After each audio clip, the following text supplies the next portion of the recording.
हे परमेश्वर के दासों, मैं तुम्हारे लिए बिना कुछ कामना के, बिना कुछ तुमसे चाहे, मैं तुम्हारे लिए परमेश्वर से प्रार्थना करता रहूँगा। लेकिन एक बात जो एक सत्य है वो मैं आपको बता दूं, अगर उद्धार पाना है, परमेश्वर की महिमा और सामर्थ्य प्राप्त करना है, तो उस पर सोच कर विचार कर चलना, क्योंकि दया ही धर्म है। दया का मतलब है कि हम प्रत्येक जीव, प्रत्येक मनुष्य पर दया रखें। ये परमेश्वर के वचन हैं और इन्हीं पर हमें चलना है।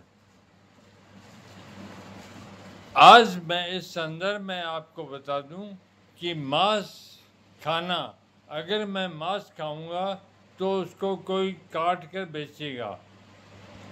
अगर मैं मांस खाना छोड़ दूंगा तो उसको काटा नहीं जाएगा। जब किसी जीव जंतु को काटा जाता है उसको बेइंतहा दर्द होता है और परमेश्वर की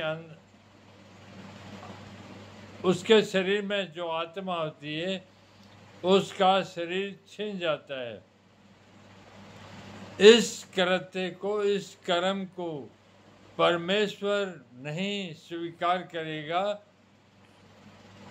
इज़राइल और अरब के अंदर जाहिलियत के समय के अंदर जब वर्षा नहीं होती थी, पानी का बहुत अभाव था, अन्न इत्यादि सब्जी फल फ्रूट पैदा नहीं होते थे, उस समय लोगों के लिए अपना जीवन बचाने के लिए मांस खाना जरूरी हो गया था। लेकिन इस वर्तमान आधुनिक युग में यह जरूरी नहीं है। तो जो वचन सत्य था मैंने आपको बता दिया। मेरा काम बताना है, चलना आपका काम है।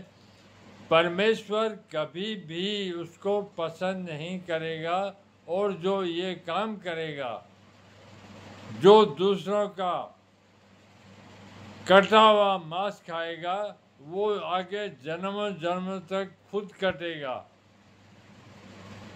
परमेश्वर का वचन है कि पलटा लेना मेरा काम है।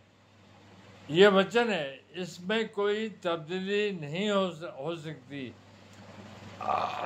मैं दुनिया के प्रत्येक धर्म शास्त्र पर बोलता हूँ।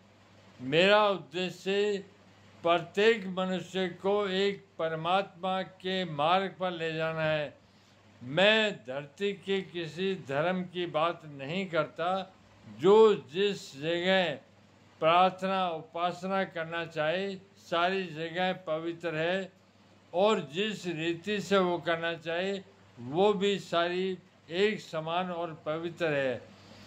तो जो जिस तरीके से उपासना और जिस जगह पर उपासना करनी चाहे, इसमें कुछ भी गलत नहीं है। मैं आपको बता देता हूँ कि मक्का की दीवारों पर भी लिखा हुआ है, जबकि कुरान को मानने वाले मांस खाते हैं और बकरीद पर बहुत से पशुओं को काटा जाता है। लेकिन मक्का की दीवारों पर लिखा है कि मुझे मांस और खून नहीं चाहिए, मुझे मांस के लोथड़े और खून नहीं चाहिए। ये मुझ तक नहीं आते। ये परमात्मा का वचन है। तो अपने हाथों से हम जो परमात्मा के पास कर्म भेजेंगे, वही कर्म हमें लौट कर मिलेंगे। आप इस पर सोचो और अपनी अंतरात्मा में विचार करो। अगर आपको ठीक लगेगा, परमेश्वर का वचन समझ में आएगा, तो आप इसको छोड़ दोगे। जो मांस नहीं खाएगा उसका जीवन और उसके वंश का जीवन सुधर जाएगा। करोगी तो देखोगी।